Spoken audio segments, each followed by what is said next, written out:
Gale haiduna ahalaman sina habiram libaduni. Mangi wabu yamna hena su khanjilunuda.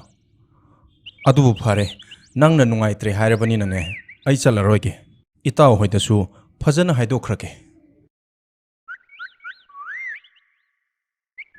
Itaw Ngamtha karino haujik phawwa loisilamdriba sibo mi loina ngaina hore itaw khakta ngaire ne walise Itaw nakhoi sauranu ngasidi nga phaba chatpado ai yauraroige matung chatpado oina yaurake hera itaw madu nungaiba haunadi nahan makhai nga phaba sa tanbada thawa yaukhraba nangna nupi thikibadagi nga phaba chatpa yauroi haibadudi nataw ai khoi oina ikaireda phare itaw ngaihak ngaibiramo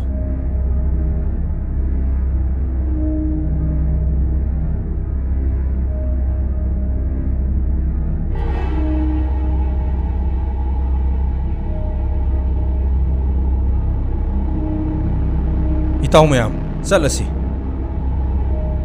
Ay amuk chalukhige.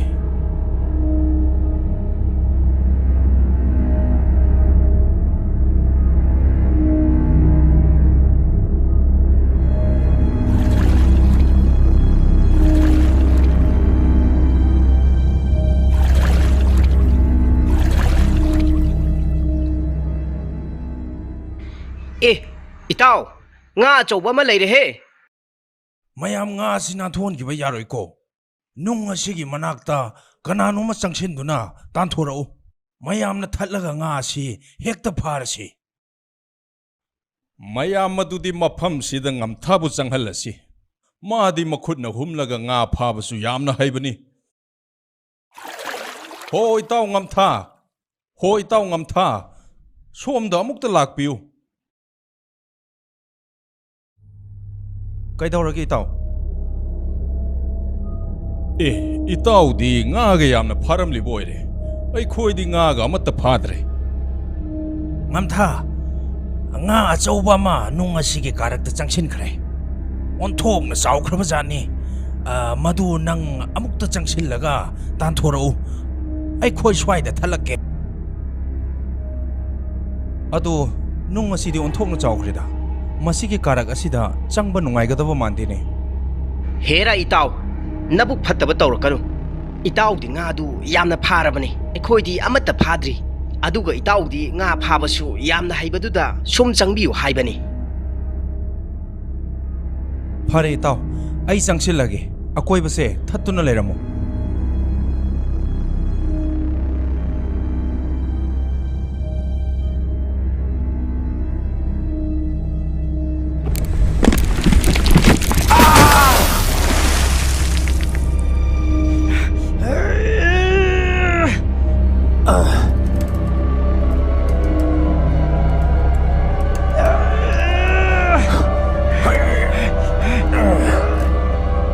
Mayam, nung asi chongman kibana ekhoi ning thokpa ngamdre. Horen lamchong thangni na hanglaga ekhoi kari khumsige. Ekhoi na singba wari se haidok luragana ekhoi mayam loktunaraga hatpani haiduna chairak soidana phanglagani. Aduna ngasigi thawdok ase kana amata khangandana losinduna thamkhrase. Hoi itaw, nangna hairibaduna khwaidagi phare. Ngasigi thawdok ase kanagumba mi amana hek khanglakpada aikhoi chairak soidana phanggadawribani. Aduna aikhoi masel natana kanagumba mioi amatada haidokloi haina wasagnasi.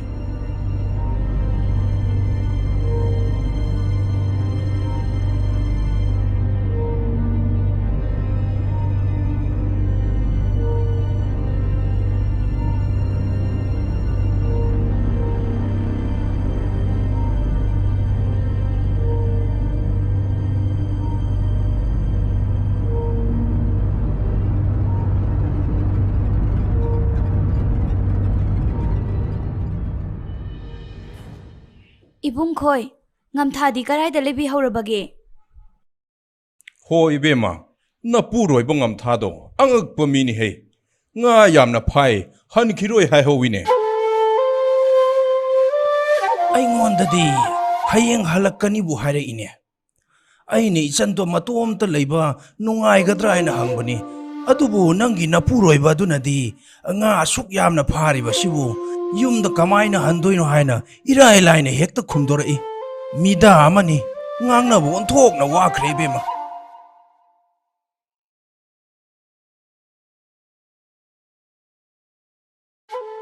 ꯑꯁꯨꯛ ꯊꯦꯡꯅ ꯐꯥꯎꯕ ꯍꯜꯂꯛꯇ꯭ꯔꯤꯕ ꯑꯁꯤꯕꯨ ꯀꯩꯗꯧꯕ ꯌꯥꯎꯔꯕꯖꯥꯠꯅꯣ ꯐꯔꯦ ꯏꯃꯨꯡꯗ ꯆꯪꯗꯨꯅ ꯑꯣꯏꯅ ꯉꯥꯏꯔꯨꯔꯒꯦ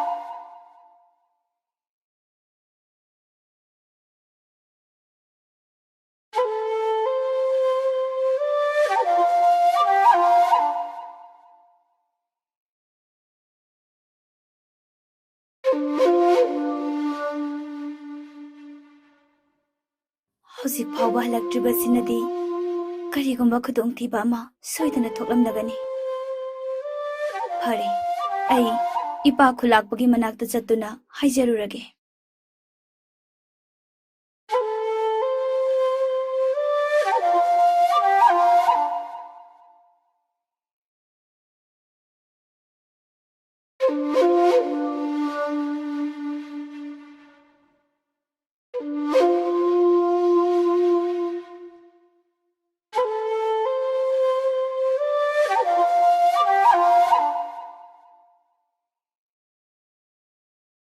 ꯏꯄꯥ ꯈꯨꯂꯥꯛꯄ Icha nupi, kuri leire. Hayuto ipata. ꯏꯄꯥ ꯉꯔꯥꯡ ꯈꯨꯜꯒꯤ ꯅꯨꯄꯥꯁꯤꯡ ꯇꯨꯔꯦꯜꯗ ꯉꯥ ꯐꯥꯕ ꯆꯠꯄꯗꯨ ꯑꯩꯒꯤ ꯏꯄꯨꯔꯣꯏꯕ ꯉꯝꯊꯥꯁꯨ ꯌꯥꯎꯈꯤꯕꯅꯤ ꯑꯗꯨꯕꯨ ꯑꯩꯒꯤ ꯏꯄꯨꯔꯣꯏꯕꯗꯣ ꯍꯧꯖꯤꯛ ꯐꯥꯎꯕ ꯍꯜꯂꯛꯇ꯭ꯔꯤ ꯑꯩꯒꯤ ꯏꯄꯨꯔꯣꯏꯕꯕꯨ ꯊꯤꯕꯗ ꯏꯄꯥꯅ ꯃꯇꯦꯡ ꯄꯥꯡꯕꯤꯌꯨ Ha, kuri haipa. Ngamtha pu halaktre haipa. Pre. Atuti, ngarang mahaka chatmin nakhipa miyosing atu ipa kaukhat lagay. Atuka, wahang pawhang tauragay. Isa nupi, nahakrisu waganuko. ꯍꯣꯏ ꯏꯄꯥ Hey, nakoy kana lay. Ngarang turenta nga papayaw rupa miyoy sing atu aiki inakta lakta payate haituna pagpiruso.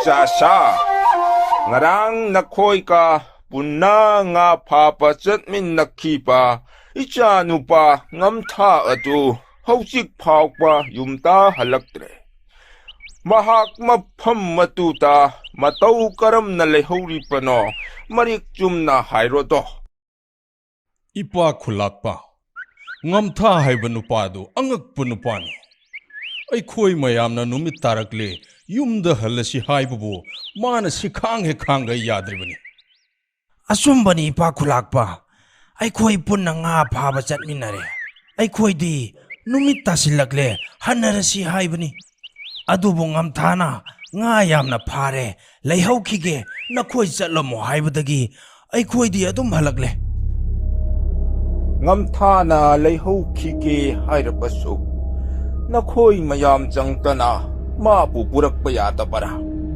mayumta ma kinupi lamchong thangni matom matta leihori pani chalase haituna nakhoi na themlaka puraklam kadabani ꯏꯄꯥ ꯈꯨꯂꯥꯛꯄ ꯑꯩꯈꯣꯏꯁꯨ ꯍꯥꯏꯕ ꯌꯥꯕꯗꯤ ꯍꯥꯏꯖꯕꯅꯤ ꯑꯗꯨꯕꯨ ꯏꯇꯥꯎ ꯉꯝꯊꯥꯅ ꯁꯨꯡꯌꯥ ꯍꯦꯛ ꯌꯥꯕ ꯀꯧꯕ ꯂꯩꯇꯦ ꯅꯆꯥ ꯑꯩꯅ ꯍꯥꯏꯕꯗ ꯊꯥꯖꯕꯤꯗ꯭ꯔꯒꯅ ꯑꯩꯈꯣꯏꯒ ꯉꯔꯥꯡ ꯄꯨꯟꯅ ꯉꯥ ꯐꯥꯕ ꯆꯠꯃꯤꯟꯅꯔꯨꯕ ꯏꯇꯥꯎꯁꯤꯡ ꯑꯁꯤꯗ ꯍꯦꯛꯇ ꯍꯪꯕꯤꯌꯨ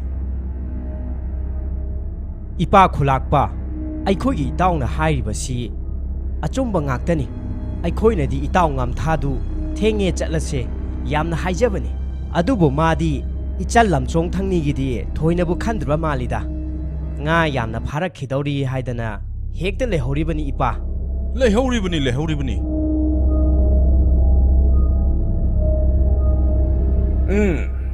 ꯅꯈꯣꯏꯅ ꯍꯥꯏꯔꯤꯕꯗꯨꯁꯨ ꯑꯄꯥꯅ ꯊꯥꯖꯔꯦ ꯑꯗꯨꯕꯨ ꯉꯝꯊꯥꯅ ꯍꯧꯖꯤꯛ ꯐꯥꯎꯕ ꯍꯜꯂꯛꯇ꯭ꯔꯕꯅꯤꯅ ꯀꯔꯤꯒꯨꯝꯕ ꯈꯨꯗꯣꯡꯊꯤꯕ ꯊꯧꯗꯣꯛ ꯑꯃ ꯁꯣꯏꯗꯅ ꯊꯣꯛꯂꯝꯂꯒꯅꯤ ꯐꯔꯦ ꯈꯨꯜꯒꯤ ꯑꯃꯥꯏꯕ ꯀꯧꯗꯨꯅ ꯇꯨꯔꯦꯜ ꯑꯗꯨꯗ ꯆꯠꯇꯨꯅ ꯉꯝꯊꯥꯕꯨ ꯊꯤꯔꯨꯔꯁꯦ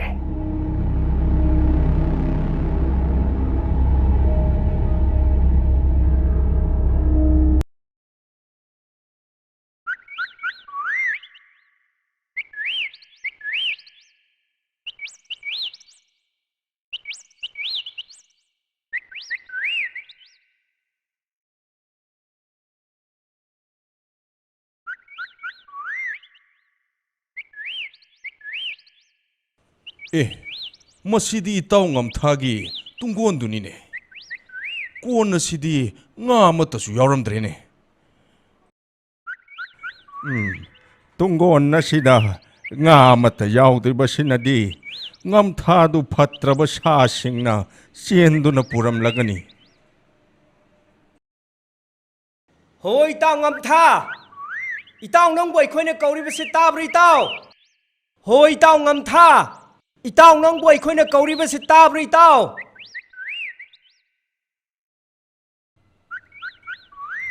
ꯏꯆꯥꯁꯥ ꯑꯩꯈꯣꯏꯅ ꯃꯐꯝ ꯑꯁꯤꯗ ꯃꯥꯕꯨ ꯊꯤꯕ ꯐꯪꯂꯔꯣꯏ ꯌꯨꯝ ꯍꯟꯗꯨꯅ ꯂꯥꯏ ꯇꯤꯟ ꯈꯣꯏꯔꯝꯂꯒ ꯃꯥꯕꯨ ꯐꯪꯈꯤꯗ꯭ꯔꯥ ꯐꯪꯂꯔꯣꯏꯗ꯭ꯔꯥ ꯍꯥꯏꯕꯗꯨ ꯊꯤꯗꯣꯛꯂꯨꯔꯁꯤ ꯍꯣꯏ ꯑꯣꯖꯥ ꯑꯃꯥꯏꯕ ꯑꯗꯨꯗꯤ ꯍꯟꯅꯕ ꯇꯧꯔꯁꯦ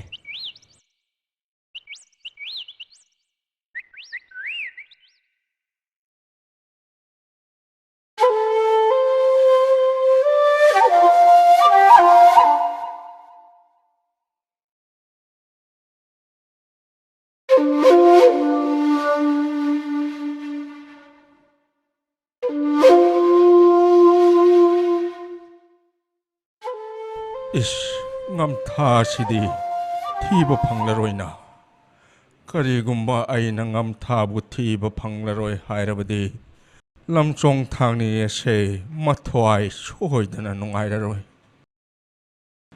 ꯐꯔꯦ ꯑꯩ ꯂꯝꯆꯣꯡ ꯊꯥꯡꯅꯤꯒꯤ ꯃꯐꯝꯗ ꯃꯤꯅꯝꯕ ꯉꯥꯡꯂꯒꯦ ꯏꯄꯥ ꯑꯃꯥꯏꯕ ꯇꯨꯃꯤꯟꯅ ꯂꯩꯕꯤꯔꯕꯗꯤ ꯀꯔꯤ ꯇꯧꯕ ꯌꯥꯎꯔꯦ ꯑꯩꯒꯤ ꯏꯄꯨꯔꯣꯏꯕꯗꯨ ꯃꯐꯝ ꯀꯗꯥꯏꯗ ꯂꯩꯕꯒꯦ ꯍꯥꯏꯕꯗꯨ ꯈꯪꯕ ꯉꯝꯕꯤꯔꯕ꯭ꯔꯥ ꯏꯕꯦꯝꯃ ꯅꯪꯒꯤ ꯅꯄꯨꯔꯣꯏꯕꯗꯣ ꯂꯥꯏ ꯐꯠꯇꯕꯅ ꯆꯦꯟꯈꯤꯕꯅꯤ ꯑꯗꯨꯅ ꯑꯩꯈꯣꯏꯅ ꯊꯥꯗꯣꯛꯂꯤꯕ ꯄꯣꯠꯂꯝꯁꯤꯡ ꯑꯁꯤꯅ ꯄꯦꯟꯕꯤꯔꯗꯨꯅ ꯂꯥꯏ ꯐꯠꯇꯕꯁꯤꯡ ꯑꯗꯨꯅ ꯅꯪꯒꯤ ꯅꯄꯨꯔꯣꯏꯕꯕꯨ ꯁꯣꯏꯗꯅ ꯊꯥꯗꯣꯔꯛꯀꯅꯤ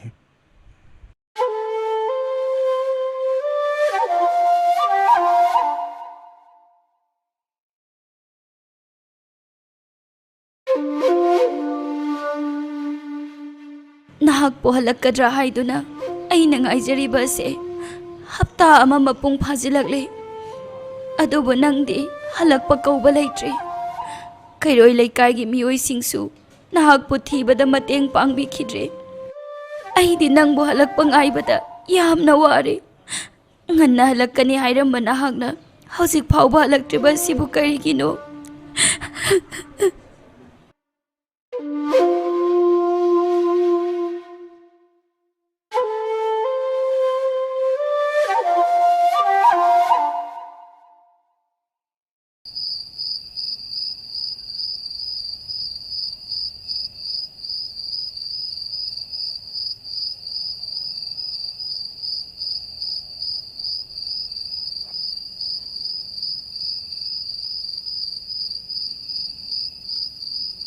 ꯂꯝꯆꯣꯡ ꯊꯥꯡꯅꯤ, ꯑꯩꯍꯥꯛ ꯇꯥꯏꯕꯪ ꯄꯥꯟꯕ ꯑꯁꯤꯗ ꯑꯃꯨꯛ ꯍꯟꯅ ꯂꯥꯛꯂꯔꯣꯏ꯫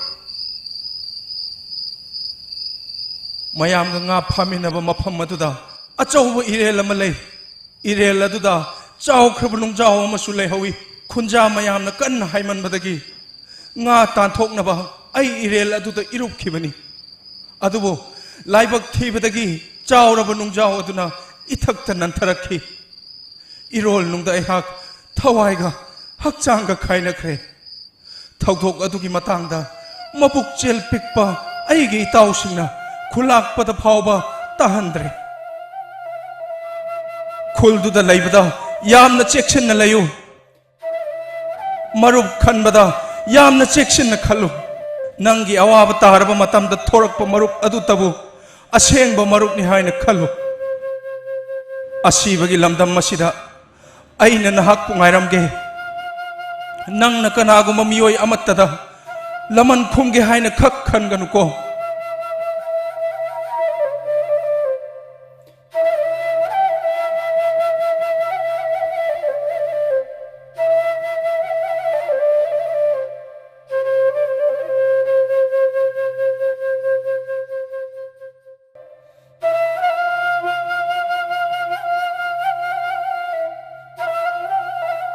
ꯅꯍꯥꯛꯅ ꯑꯩꯒꯤ ꯃꯪꯂꯥꯟꯗ ꯂꯥꯛꯇꯨꯅ ꯍꯥꯏꯔꯝꯂꯤꯕ ꯋꯥꯐꯝ ꯑꯗꯨꯕꯨ ꯑꯆꯨꯝꯕ ꯑꯣꯏꯔꯤꯕ꯭ꯔꯥ ꯃꯗꯨꯅ ꯑꯆꯨꯝꯕ ꯑꯣꯏꯔꯝꯂꯕꯗꯤ ꯑꯩꯗꯤ ꯃꯥꯡꯖꯔꯦꯗꯀꯣ ꯅꯍꯥꯛꯄꯨ ꯍꯜꯂꯛꯈꯤꯅꯤ ꯈꯟꯗꯨꯅ ꯅꯨꯃꯤꯠ ꯈꯨꯗꯤꯡꯒꯤ ꯉꯥꯏꯖꯔꯤꯕꯁꯦ ꯑꯩꯗꯤ ꯑꯔꯦꯝꯕꯗ ꯇꯥꯔꯦꯗꯀꯣ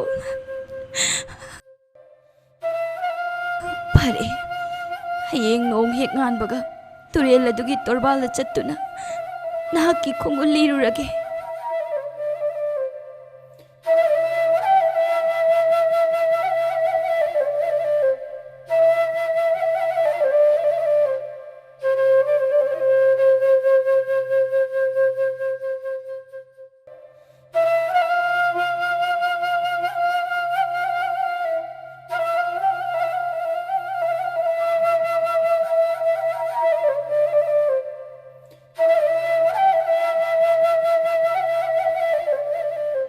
ꯏꯇꯥꯔꯣꯏ ꯋꯥꯏꯈꯨꯁꯥ ꯅꯈꯣꯏꯅ ꯑꯩꯕꯨ ꯅꯨꯡꯁꯤꯕꯤꯌꯨ ꯑꯩꯒꯤꯗꯤ ꯀꯅꯥꯁꯨ ꯂꯩꯖꯗ꯭ꯔꯦ ꯅꯈꯣꯏꯅ ꯅꯨꯡꯖꯥꯎ ꯑꯗꯨꯒꯤ ꯃꯈꯥꯗ ꯑꯃꯨꯛꯇ ꯆꯪꯕꯤꯌꯨ ꯅꯨꯡꯖꯥꯎ ꯑꯁꯤꯒꯤ ꯃꯈꯥꯗ ꯃꯤꯒꯤ ꯍꯛꯆꯥꯡ ꯑꯃ ꯂꯩꯔꯝꯒꯅꯤ ꯍꯛꯆꯥꯡ ꯑꯗꯨ ꯑꯩꯒꯤ ꯏꯄꯨꯔꯣꯏꯕꯒꯤ ꯍꯛꯆꯥꯡꯅꯤ ꯃꯥꯒꯤ ꯁꯝꯅꯥ ꯃꯆꯦꯠ ꯑꯃꯠꯇ ꯑꯣꯏꯔꯕꯁꯨ ꯈꯨꯖꯤꯟ ꯃꯆꯦꯠ ꯑꯃꯠꯇ ꯑꯣꯏꯔꯕꯁꯨ ꯄꯨꯕꯤꯔꯛꯇꯨꯅ ꯅꯈꯣꯏꯅ ꯑꯩꯒꯤ ꯏꯐꯝꯗ ꯁꯤꯟꯅꯕꯤꯌꯨꯕ ꯏꯇꯥ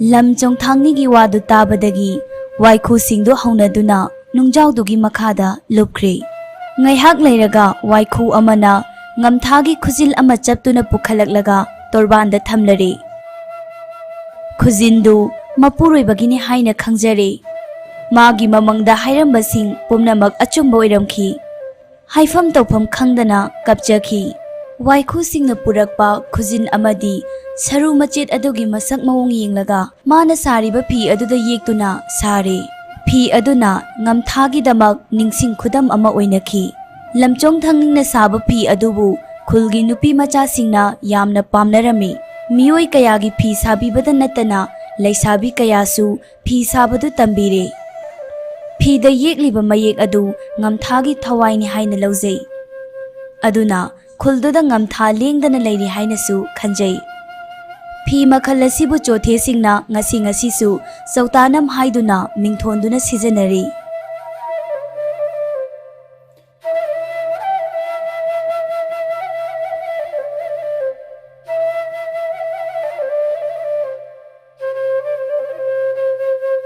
ꯑꯩꯒꯤ ꯃꯪꯂꯥꯟꯗ ꯎꯔꯝꯕ ꯑꯃꯗꯤ ꯇꯥꯏꯕꯪꯗ ꯊꯣꯛꯂꯤꯕ ꯊꯧꯗꯣꯛꯁꯤꯡ ꯑꯁꯤ ꯑꯩꯒꯤ ꯏꯄꯨꯔꯣꯏꯕꯅ ꯄꯥꯝꯖꯔꯝꯕꯒꯤ ꯃꯇꯨꯡ ꯏꯟꯅ ꯀꯅꯥꯗꯁꯨ ꯍꯥꯏꯗꯣꯛꯂꯔꯣꯏꯒꯦ ꯑꯩ ꯀꯅꯥꯒꯤ ꯃꯐꯝꯗꯁꯨ ꯂꯃꯟ ꯈꯨꯝꯂꯔꯣꯏꯒꯦ ꯑꯩꯒꯤ ꯏꯄꯨꯔꯣꯏꯕꯅ ꯄꯥꯝꯖꯔꯝꯕ ꯊꯕꯛ ꯊꯧꯔꯝꯁꯤꯡ ꯄꯥꯡꯊꯣꯛꯇꯨꯅ ꯂꯩꯖꯔꯒꯦ ꯂꯩꯖꯔꯤꯕ ꯂꯟ ꯊꯨꯝ ꯄꯨꯝꯅꯃꯛ ꯈꯨꯟꯖꯥꯁꯤꯡꯗ ꯈꯨꯗꯣꯜ ꯑꯣꯏꯅ ꯇꯝꯊꯣꯛꯂꯒꯦ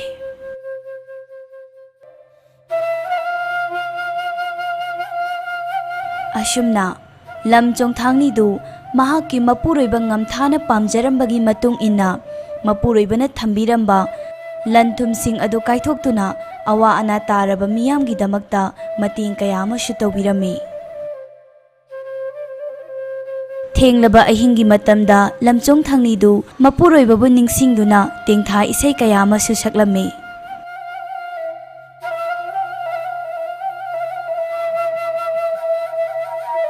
Lamchong thangni aigi awat palaitiye. Ipuroibagi langai mahing tadriye. Yengi masing hanthadri, okki masing watari. Nungsiba nahangna thambiramba kaya se khunja singda dan tawthoklabasu aigidi awat palairoi. Laibak thibi aigi mapokta pukchel chawba ngamtha nangi hamliba mafam se nahagna paikhatcharamba pukai langaina mahut sinbadi ngamlaroi.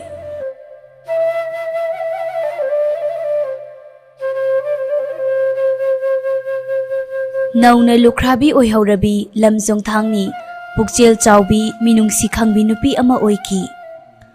Khunja pumbanasu magi misang oiduna nungaina pankhi.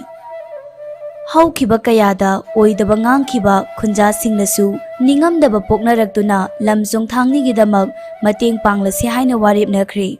Pukchel tapi minungsi chawbi lamjong thangni mapuroibana hairamba wafamsingdu punsigi aroiba mikup phawba ngaktuna palamkhi. Mana saklamba isaibu chothe kanglupna ngasi lamchong thangni la haina khangnaduna kumhai harau matamda saknari.